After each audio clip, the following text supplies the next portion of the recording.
साहिब रघुराय मंगल भवन मंगल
चौपाइयां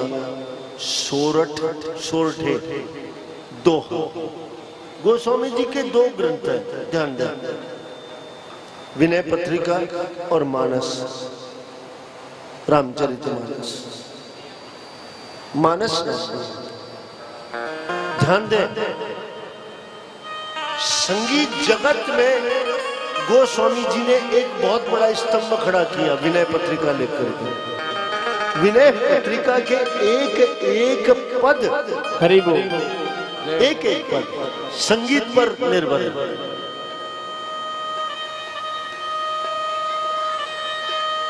संगीत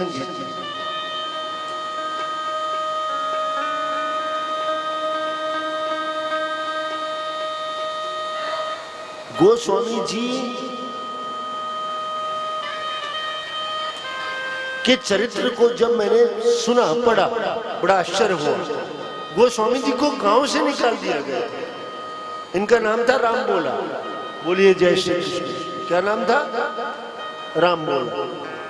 जिस गांव में चले जाते उस गांव में घुसते ही कोई ना कोई मर जाता है। जिस गांव में घुस जाए एक आदमी तो मरेगा ही मरेगा। क्या विचित्र लीला थी। कोई अपने गांव में घुसने नहीं देता, निकाल दिया।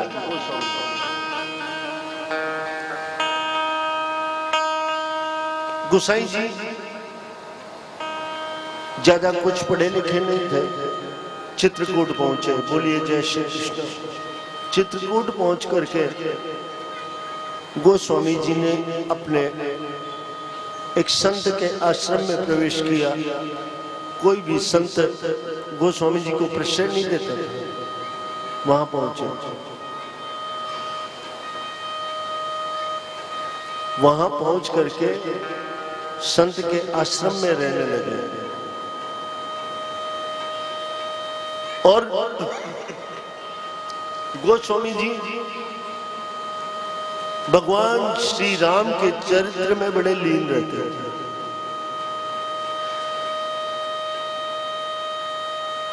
एक प्रेत ने हनुमान जी से मिलवाए गोस्वामी।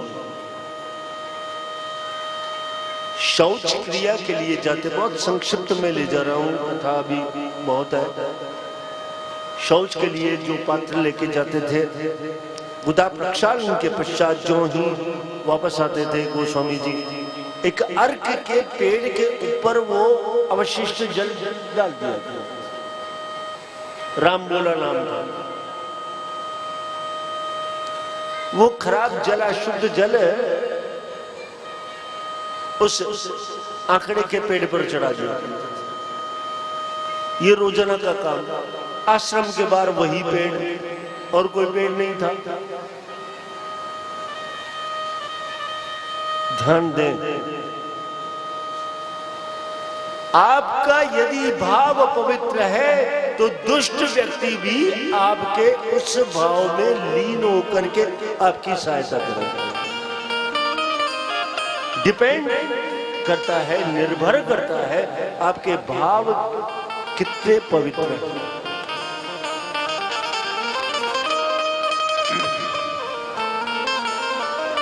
रोजाना शौच फ्रेश होने जाते तो जो जल बसता पात्र में वो उस आंकड़े के वृक्ष पर चढ़ाया, वापस लौटते आश्रम में प्रवेश करते, स्नान ध्यान करते। ये रोजाना का क्रम बन गया गोस्वामी जी। ये सत्य घटना है, कोई सुनी सुनाई बात नहीं। एक दिन वो आंकड़े के पेड़ से वो प्रेत प्रकट हो गया, बोलिए जय श्री कृष्ण, और हाथ जोड़ करके कहने लगा, मैं बहुत बहुत प्रसन्न हूं गोसाई जी, बोलो क्या चाहते हो। वो स्वामी जी ने कहा कि देवता पहले तो ये बता तू कौन है और तू प्रकट कैसे हुआ। बोले जो शौच के जल को आप रोजाना मेरे ऊपर डाल दिया करते थे, मुझे बड़ी तृप्ति मिली। मैं प्रेत हूं और मुझे कोई जल देने वाला नहीं, अधम गति में, अधम योनि में हूं, मेरे आगे पीछे कोई नहीं। आपके जल से मैं थोड़ा उन्मुख हुआ हूं, मुझे बल मिला, प्रबलता मिली। बोलो क्या मांगना चाहते, जो कहोगे हम देंगे। प्रेत ने कहा। गोस्वामी जी ने हाथ जोड़ करके, भाव पवित्र थे कि तुम प्रेतराज यदि कुछ दे सकता है तो हनुमंत लाल जी के मुझे दर्शन करा। बोलिए जय श्री कृष्ण। आप स्टेप बाय स्टेप चढ़ोगे सीढ़ियों पे तो मंजिल तक पहुंचोगे। एक साथ छलांग लगाओगे आप गिर सकते हैं। हनुमान जी से मिलवा दिया। हनुमान जी की शरणागति प्राप्त हुई गोसाई जी को, राम बोले जी को, तुलसीदास जी को, और हनुमान जी से पुनः गोस्वामी जी ने प्रार्थना की कि हनुमंत लाल जी आप तो रघुनाथ जी के दास हो, क्या हमें रघुनाथ जी के दर्शन हो पाएंगे कभी जीवन में। ये मनुष्य देह मिली है, एक बार एक झलक सीताराम जी की मिल जाए, चाहे सीता जी की न मिले, मुझे तो रघुनाथ जी के दर्शन बस। हनुमान जी ने कहा कि देखो इस चित्रकूट से थोड़ा सा आगे बढ़ोगे आप तो एक खुला मैदान है। इस खुले मैदान में नित्य प्रति श्री राम और लक्ष्मण अश्वारूढ़ होकर के यहां से बहुत द्रुत गति से निकलते हैं, घोड़े पर सवार होकर के। आप दर्शन कर लेना।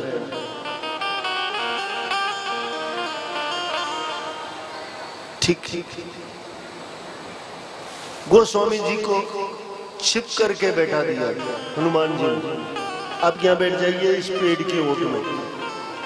देखो गोसाई जी बहुत तेज गति में होगा उनका अश्व घोड़ा, बहुत तेज। अगर दर्शन कर सकते हो, तुम्हारे नेत्र इस द्रुत गति को पकड़ सकते हैं, दर्शन कर सकते हो तो कर ले। गोस्वामी जी चुप करके बैठ गए, चुपचाप। कई घंटे बीत गए महाराज, कोई घोड़ा वहां से नहीं आया। थक गए गोस्वामी जी, तुलसीदास जी। अचानक दो घोड़ों की ध्वनि सुनाई दी और देखा भगवान श्री राम का अश्व बहुत द्रुत गति से और पीछे पीछे लक्ष्मण का अश्व बहुत द्रुत गति से। उनकी आंखें चकरा गई, दर्शन नहीं कर पाए गोस्वामी। और जो ही निकले हनुमान जी प्रकट हो गए। कहो गोसाई जी दर्शन किए कि नहीं? हाथ जोड़ करके कहने लगे कि हनुमंत लाल जी मैंने दर्शन नहीं किए। इतनी द्रुत गति थी उनकी कि मैं दर्शन नहीं कर पाया। आप हमें बड़े आनंद से, मैं तो रघुनाथ जी के दर्शन करना चाहता हूं। तो सुनो गोसाई जी, इस चित्रकूट के घाट पर प्रातः काल जल्दी आ जाना। अरुण काल में सूर्योदय के समय यहाँ नित्य प्रति मज्जन करने ठाकुर जी आते हैं, रोजाना स्नान करने आते हैं लक्ष्मण के साथ। और यदि उनके स्नान में यदि आपकी कोई सहायता मिल जाए तो दर्शन हो जाए, आगे तुम्हारा भाग्य। बोलिए जय श्री कृष्ण। हनुमान जी वहां से चले गए, गोस्वामी जी वहीं बैठ गए। गोस्वामी जी ने विचार किया कि मुझे क्या करना चाहिए। ध्यान दें, स्वामी के प्रति यदि आपके सेवक के भाव होंगे तो भगवान दर्शन अवश्य देंगे। दासता का आचरण करो। वहां मलयगिरी चंदन लेकर के चित्रकूट के घाट पर बैठ गए गोस्वामी जी और चंदन घिसने लगे। वहीं श्री राम लक्ष्मण दोनों भाई पवित्र मज्जन करने के पश्चात वहां किनारे पर आए और बाबा जी गोसाई जी से कहने लगे कि बाबा जी थोड़ा सा चंदन मिलेगा क्या लगाने के लिए? बोलिए जय श्री कृष्ण। गोसाई जी ने वो चंदन का और सा ही आगे कर दिया कि ठाकुर जी के दर्शन। रघुनाथ जी ने उसमें से चंदन लिया, लगाया और आगे बढ़ गए। गोस्वामी जी वहीं पर अपने इष्ट के आज दर्शन किए चित्रकूट के घाट पर। भाई संतन की भी तुलसीदास चंदन घिसे तिलक करे रघुवीर। पुनः गोस्वामी जी ने राम कथा ध्यान दें, वाल्मीकि राम। एक बात और ध्यान दें, गोस्वामी जी संस्कृतज्ञ व्यक्ति थे, संस्कृत जानते थे, परंतु उन्होंने अवधीय भाषा में कब लिखा नहीं। सबसे पहले गोसाई जी ने राम चरित्र को संस्कृत में ही लिखा। रोजाना संस्कृत में लिखते, अपनी झोपड़िया में रखते और प्रातःकाल वो पढ़ने गायब हो जाते। बोलिए जय श्री कृष्ण। परेशान हो गए, रोजाना पढ़ने गायब। दिन में पूरे दिन मेहनत करते, लिखते और रात्रि जो ही निकलती प्रातःकाल अपने पन्नों को संभालते, रामचरित्र गायब। पूरी करी कराई मेहनत साफ। हनुमान जी को पूछा कि हनुमंत लाल जी मैं इतनी मेहनत करता हूँ, रामचरित्र को लिखता हूँ बार बार बार बार बार बार बार, ये पन्ने कहाँ चले जाते हैं, पेज गायब हो जाते हैं। तब हनुमंत लाल जी ने कहा गोसाई जी आप गलत कर रहे हैं। रामचरित्र को आप अवधी भाषा में लिखें। भगवान श्री राम ने अवध में जन्म लिया है, अपनी मातृभाषा से उन्हें विशेष प्रेम है। आप अवध में रामचरित्र को लिखो। तब गोस्वामी जी ने इसको गायन के रूप में अवधीय भाषा में परिणत किया। इसके पश्चात भी विद्वानों ने गोस्वामी जी को जीने नहीं दिया। बोलिए जय श्री कृष्ण। यहाँ वाराणसी जो काशी है आपके, यहीं के विद्वानों ने गोस्वामी जी के उस महान ग्रंथ रामचरितमानस का अनादर किया।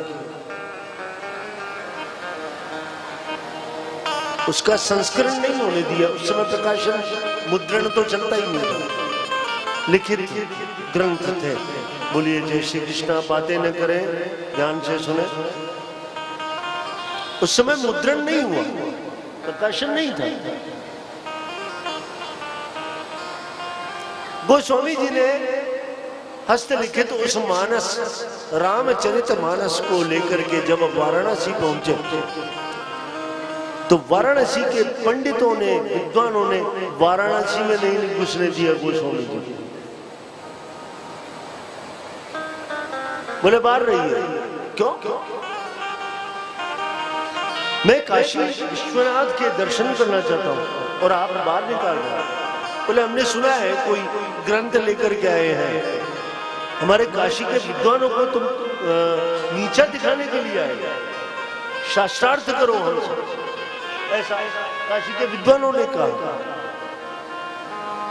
क्या लिखा है? बड़े रामचरित्र को लिखने वाले पैदा होंगे, इस प्रकार अपशब्द कहे गोसाई जी। गोस्वामी जी ने हाथ जोड़ करके काशी के विद्वानों को प्रणाम किया और कहा कि सुनो, आप सब बड़े बड़े विद्वान हैं, बड़े बड़े रचनाकार हैं, आप अपने अपने ग्रंथों को ले जा करके काशी विश्वनाथ मंदिर में रख दीजिए।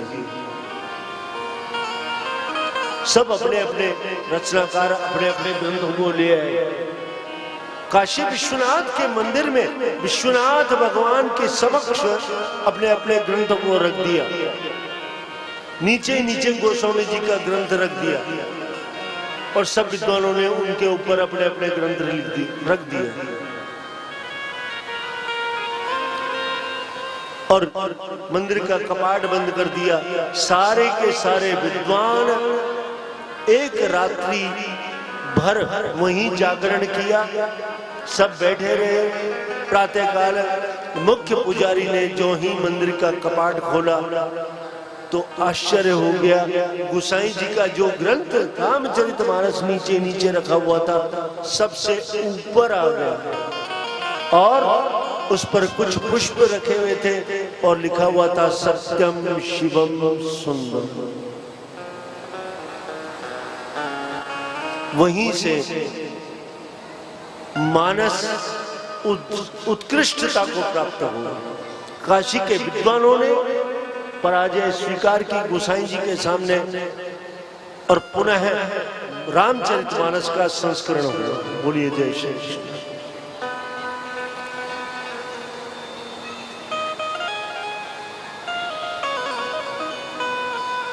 गोविंद जय जय गोपाल जय जय गोविंद जय जय गोपाल जय जय गोविंद जय गोपाल जय जय गोविंद जय गोपाल जय जय श्री राधा रमण हरि गोविंद जय राधा रमण हरि गोविंद जय जय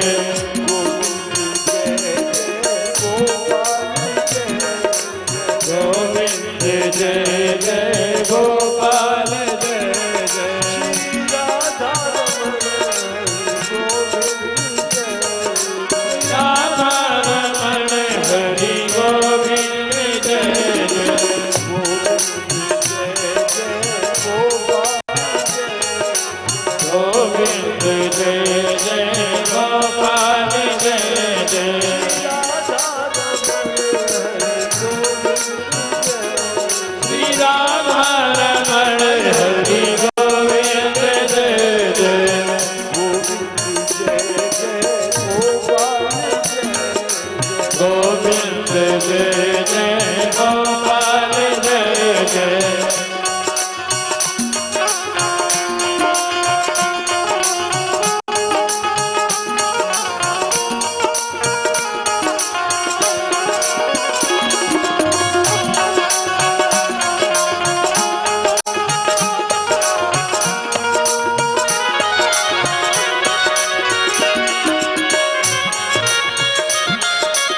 ब्रह्मा की जय जय, विष्णु की जय जय, ब्रह्मा की जय जय, विष्णु की जय जय, ब्रह्मा की जय जय, विष्णु की जय